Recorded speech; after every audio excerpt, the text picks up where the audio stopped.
नमस्कार, राजस्थान समता मंच में आपका स्वागत है। राजस्थान समता मंच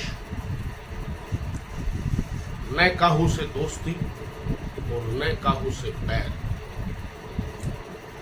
के सिद्धांत पर चलता है और हमारी ताकत कोई नेता, कोई अधिकारी, कोई सेठ नहीं है। हमारी ताकत है हमारे श्रोता जो हमारे कार्यक्रम को देखते हैं और उस कार्यक्रम में रही कमियों की ओर हमारा ध्यान आकर्षित करते हैं।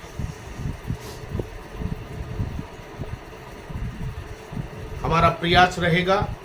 कि हम निष्पक्ष पत्रकारिता को आगे बढ़ाएं। फिर भी यदि कोई कमी कहीं आपको नजर आती हो तो हमें अपना सुझाव अवश्य दें। यदि हमारा कार्यक्रम पसंद आए तो लाइक करें, कमेंट करें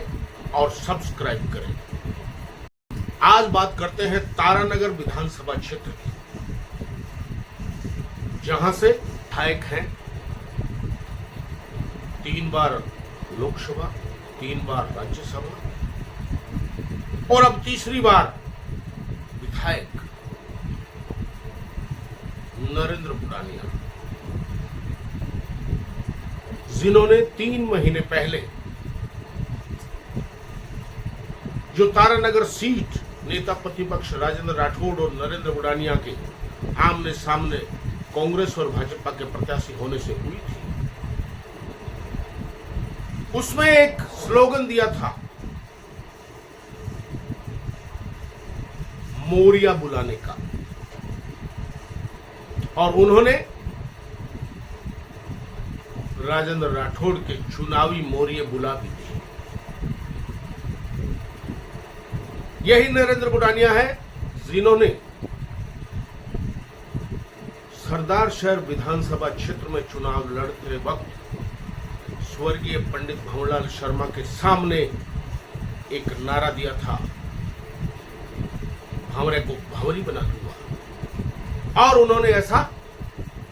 चुनावी दंगल में करके भी दिखाया। कहने का मतलब यह है कि नरेंद्र बुडानिया, जिनको बेहद करीबी से जो व्यक्ति नहीं जानता और जो राजनीति में बीते इतिहास के आधार पर आकलन करता है, उसकी नजर में चूरू लोकसभा क्षेत्र में नरेंद्र बुडानिया चुनावी दंगल में एक बहुत बड़ी शख्सियत नजर आते हैं। लेकिन अगर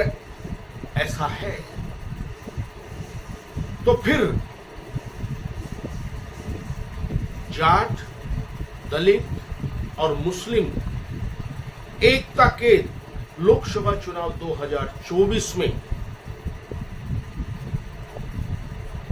कांग्रेस के प्रत्याशी राहुल कस्बा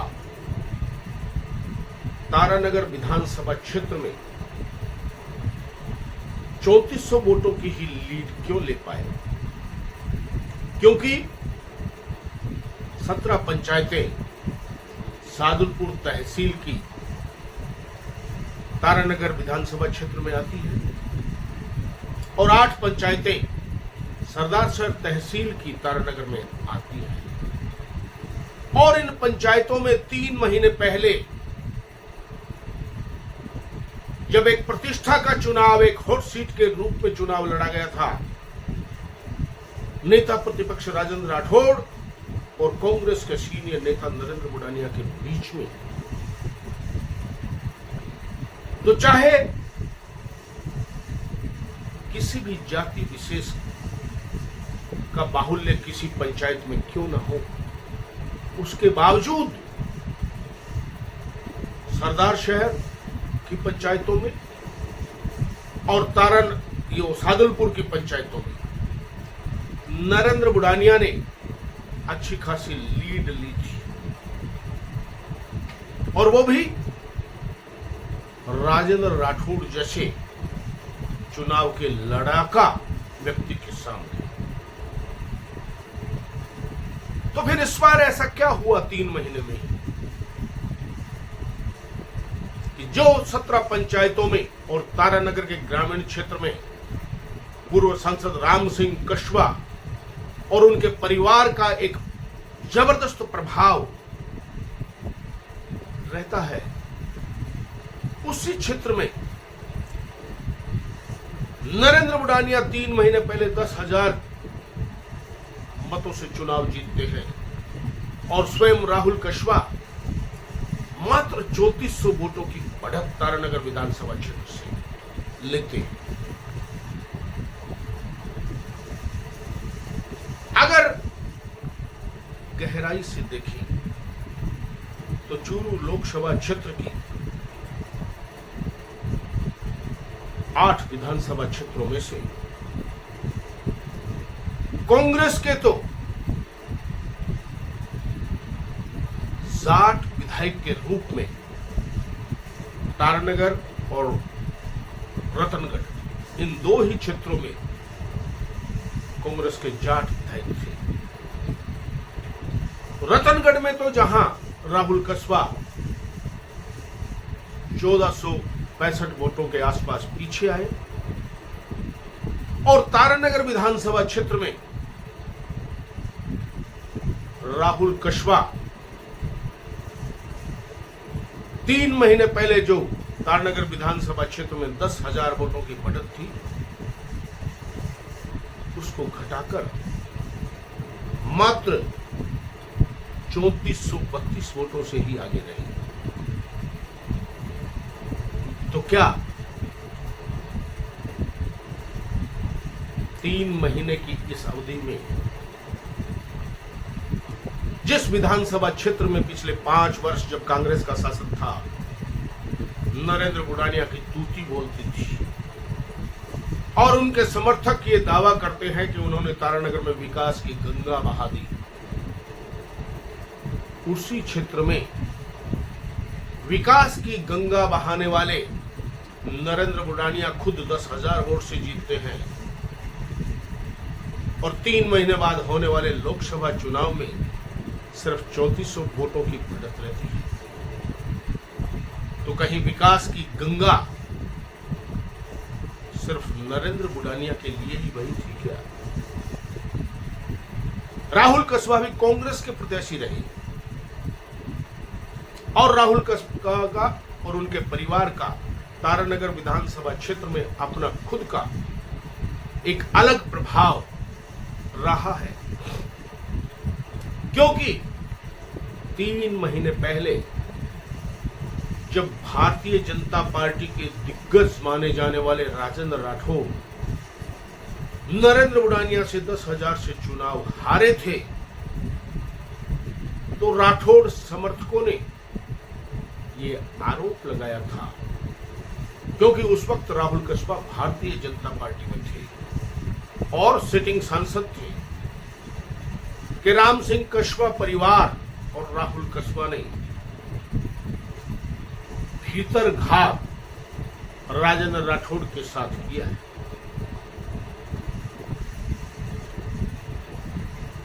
लोकसभा चुनाव के परिणामों पर अगर नजर डालें तो क्या राहुल कछवा पर लगाए गए आरोप सिर्फ राजनीति से प्रेरित थे? क्योंकि चुनाव परिणाम देखने के बाद यह सवाल उठ खड़ा हुआ है कि अगर राम सिंह कछवा का परिवार और भाजपा के सांसद उस वक्त के राहुल कछवा राजेंद्र राठौड़ के खिलाफ थे, इस वजह से राजेंद्र राठौड़ 10,000 वोटों से चुनाव हार गए। तो सवाल उठता है कि यदि राहुल कस्बा ही राजेंद्र राठौड़ को चुनाव हराया था, तो राहुल कस्बा जब स्वयं चुनावी मैदान में थे कांग्रेस की ओर से, तो 3 महीने पहले की 10,000 की बढ़त घटकर 3400 वोटों पर कैसे आ गए? इस बात पर चिंतन और मनन राजेंद्र राठौड़ और उनके समर्थकों को भी करना चाहिए। जहां तक बात हम करें जाट और गैर जाट की, तो तारानगर शहर में जिन नरेंद्र बुडानिया को 2018 के चुनाव में मात्र 2500 वोटों की लीड मिली थी, उस तारानगर शहरी क्षेत्र में 2023 के चुनाव में जब राजेंद्र राठौड़ उनके सामने थे, तो माफी चाहूंगा 23,500 वोटों की लीड नहीं थी, कुल ही 2,500 वोट नरेंद्र बुडानिया को आए थे। तो 2023 में 9,500 वोट नरेंद्र बुडानिया को मिले। उनमें तो राहुल कस्बा मात्र 1,000 वोट से पिछड़े हैं, जहां यह कहा जा सकता है कि जाट मतदाता कम है। तो फिर शहरी क्षेत्रों में राहुल कस्बा की घटत ज्यादा नहीं है, तो ये 6,500 वोट में से 1,000 वोट हम शहरी क्षेत्र के कम भी कर दें, तो भी ग्रामीण क्षेत्र से राहुल कस्बा 2024 के लोकसभा चुनाव में स्वयं 5,500 वोट कम चूरू तारानगर विधानसभा क्षेत्र के चुनाव के परिणाम और तारानगर में लोकसभा चुनाव के परिणाम के दौरान हुआ है। इस पर चिंतन और मनन पूर्व नेता प्रतिपक्ष राजेंद्र राठौड़ को तो करना ही चाहिए, साथ ही कांग्रेस के अति सीनियर नरेंद्र बुडानिया विधायक और लगातार तीसरी बार कांग्रेस से सांसद बने राहुल कस्बा और उनकी राजनीतिक टीम को भी चिंतन मनन मेरे ख्याल से करना चाहिए।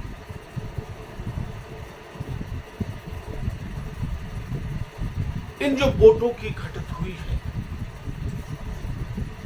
जिस तरह का माहौल जातिवाद का इस लोकसभा चुनाव में बनाया गया, जब लोकसभा के चुनाव परिणाम पर नजर डालें तो पाते हैं कि शाहदुलपुर विधानसभा क्षेत्र, जहां से बसपा के मनोज न्यांगड़े विधायक हैं, वहां राहुल कस्बा और पूर्व विधायक कृष्णा पूनिया की जोड़ी 25,000 वोटों से अधिक की लीड करती है। नौहर विधानसभा क्षेत्र में भारतीय जनता पार्टी के प्रत्याशी अभिषेक मटोरिया थे विधानसभा चुनाव में, जो चुनाव हार गए और उनको कांग्रेस के अमित चाचाण ने चुनाव हराया। उस क्षेत्र से कांग्रेस के राहुल कस्बा सांसद 17,000 से भी अधिक वोटों से आगे हैं। और सरदार शहर विधानसभा क्षेत्र में जहां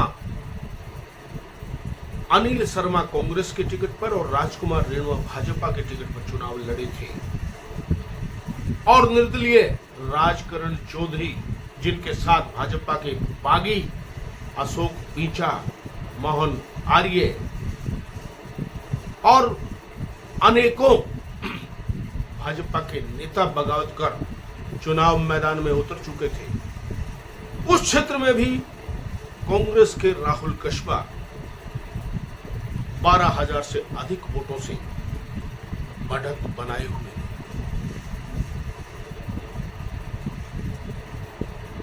केवल मात्र भादरा और रतनगढ़ ये 2 विधानसभा क्षेत्र ऐसे रहे जहां से भाजपा के देवेंद्र झाझड़िया आगे रहे।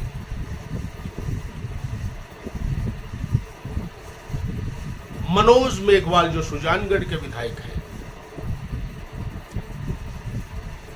उन पे कोई प्लस और माइनस का प्रश्न चिन्ह इसलिए खड़ा नहीं होता कि लगभग वे स्वयं विधानसभा में जितने वोटों से जीते थे उसके आसपास ही राहुल कस्बा की लीड रही है। लेकिन कांग्रेस के दिग्गज माने जाने वाले विधायकों के क्षेत्र में कांग्रेस का पीछे रहना कई तरह के सवाल पैदा करता है। क्या विधायक के चुनाव के बाद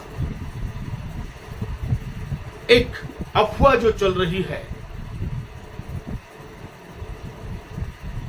चुनावों के दौरान रही पेंडेंसी की, या फिर विधानसभा चुनाव जीतने के बाद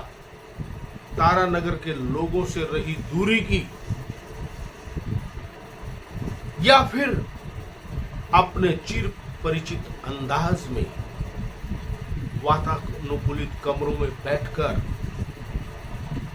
सीसीटीवी में ये देखकर निर्णय करना कि एक्स से मिलना है, एक्स से नहीं मिलना है। ये सब कारण तो इसके पीछे नहीं रहा। कांग्रेस के प्रधान संजय कस्बा जरूर तारानगर विधानसभा क्षेत्र में गांव-गांव, ढाणी-ढाणी वार्डों में अपने स्तर पर लगातार जुटे हुए थे और राहुल कस्बा तथा नरेंद्र बुडानिया दोनों के अनवरत संजय कस्बा संपर्क में थे। तो दूसरी तरफ चूरू विधानसभा क्षेत्र, जहां से विधायक भी जाट समाज से है और भारतीय जनता पार्टी के हैं, राजेंद्र राठौड़ के बेहद करीबी हैं, उनके सामने चुनाव हारने वाले रफीक मंडेलिया लगातार लोकसभा और विधानसभाओं का योग करें तो 5 बार चुनाव हारते चले जा रहे हैं। उसके बावजूद चूरू विधानसभा क्षेत्र में राहुल कस्बा ने अच्छी खासी बढ़त प्राप्त की है।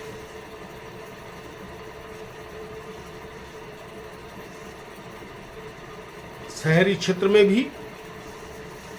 और ग्रामीण क्षेत्र में भी, यहां 2 फैक्टर एक साथ काम कर रहे थे। रफीक मंडेलिया का लगातार 5 बार चुनाव हारना और चूरू विधानसभा क्षेत्र में पहली बार जाट समाज से विधायक बनना, उसके बावजूद राहुल कस्बा काफी मजबूत स्थिति में रहे हैं। और हरलाल सारण के अलावा अगर हम बात करें तो चूरू विधानसभा क्षेत्र में राजेंद्र राठौड़ 6 बार विधायक रह चुके हैं। उन सब के बावजूद भी राहुल कस्बा ने